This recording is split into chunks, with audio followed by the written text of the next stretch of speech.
शुरुआत करेंगे संसद के शीतकालीन सत्र की खबर के साथ, जिसे तीसरे दिन भी हंगामे की भेंट ही चढ़ना पड़ा और इसे शुक्रवार तक के लिए कार्रवाई को स्थगित भी किया गया। हालांकि इस दौरान वायनाड सीट से उपचुनाव जीतकर पहुंची प्रियंका गांधी ने सांसद पद की शपथ ले ली है। यह रिपोर्ट जरा देखें।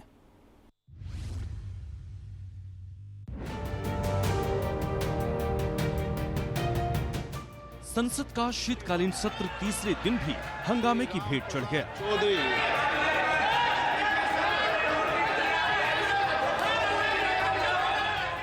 सबसे पहले 25 नवंबर को सत्र की शुरुआत हुई थी और हंगामे के बीच 27 नवंबर तक के लिए स्थगित हो गई। इसके बाद 27 नवंबर को सत्र की शुरुआत हुई, लेकिन विपक्ष का हंगामा भारी पड़ा और कार्यवाही स्थगित करनी पड़ी। प्रश्नकाल है, आप प्रश्नकाल चलने दें। इसके बाद आज यानी 28 तारीख को जैसे ही संसद की कार्यवाही शुरू हुई, विपक्ष ने फिर से हंगामा शुरू कर दिया।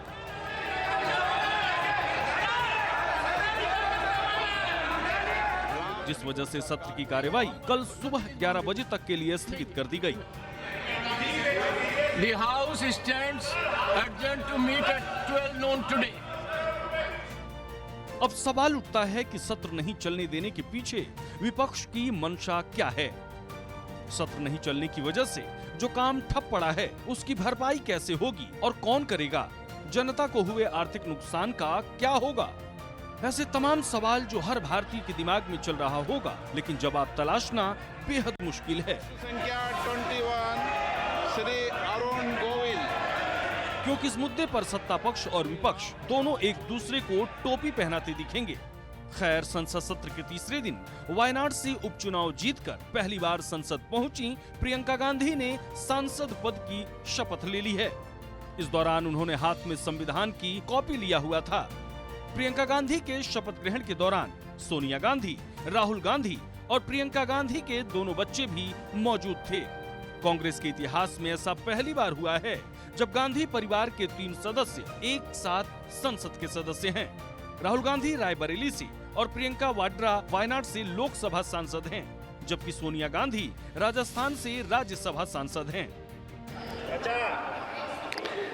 मैं प्रियंका गांधी वाड्रा, जो लोकसभा की सदस्य निर्वाचित हुई हूँ, सत्यनिष्ठा से प्रतिज्ञा करती हूँ कि मैं विधि द्वारा स्थापित भारत के संविधान के प्रति सच्ची श्रद्धा और निष्ठा रखूंगी। मैं भारत की प्रभुता और अखंडता अक्षुण्ण रखूंगी तथा जिस पद को मैं ग्रहण करने वाली हूँ, उसके कर्तव्यों का श्रद्धापूर्वक निर्वहन करूंगी। जय हिंद।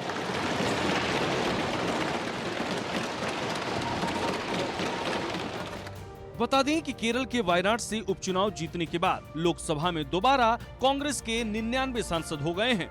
दरअसल वायनाड सीट राहुल गांधी ने छोड़ी थी, जबकि नांदेड़ सीट कांग्रेस सांसद बसंतराव चौहान के निधन से खाली हुई थी। इन दोनों सीट पर हाल ही में उपचुनाव हुए हैं और दोनों ही सीटें कांग्रेस के खाते में वापस आ गई हैं। बता दें कि इस बार संसद के शीतकालीन सत्र के दौरान कुल 16 विधेयक पेश किए जाने हैं। इनमें से 11 विधेयक चर्चा के लिए रखे जाएंगे, जबकि 5 कानून बनने के लिए मंजूरी के लिए रखे जाएंगे। लेकिन संसद सत्र नहीं चलने की वजह से काम ठप पड़ा है और इससे आम जनता को करोड़ों रुपए का नुकसान हो रहा है। दरअसल संसद सत्र की शुरुआत होने पर हफ्ते में 5 दिन काम होता है। रोज सुबह 11 बजे से शाम 6 बजे तक सदन चलती है। इसमें 1 घंटे का लंच ब्रेक भी होता है, यानी एक दिन में 6 घंटे कार्यवाही का समय होता है। एक रिपोर्ट के अनुसार सदन चलाने में हर घंटे 1 करोड़ 6 लाख रुपए का खर्च होता है, यानी एक दिन में खर्च करीब 10 करोड़ रुपए आता है। इस लिहाज से पिछले 3 दिनों से सत्र स्थगित होने पर जनता का करीब 30 करोड़ रुपए बर्बाद हो गया। हालांकि ऐसा पहली बार नहीं हुआ है। इससे पहले भी कई दिनों तक संसद सत्र हंगामे की भेंट चढ़ता रहा है, जिसमें करोड़ों रुपए का नुकसान होता रहा है। ऐसे में सभी दलों की कोशिश संसद सत्र को सुचारू रूप से चलाने की होनी चाहिए। ब्यूरो रिपोर्ट, सूर्या समाचार।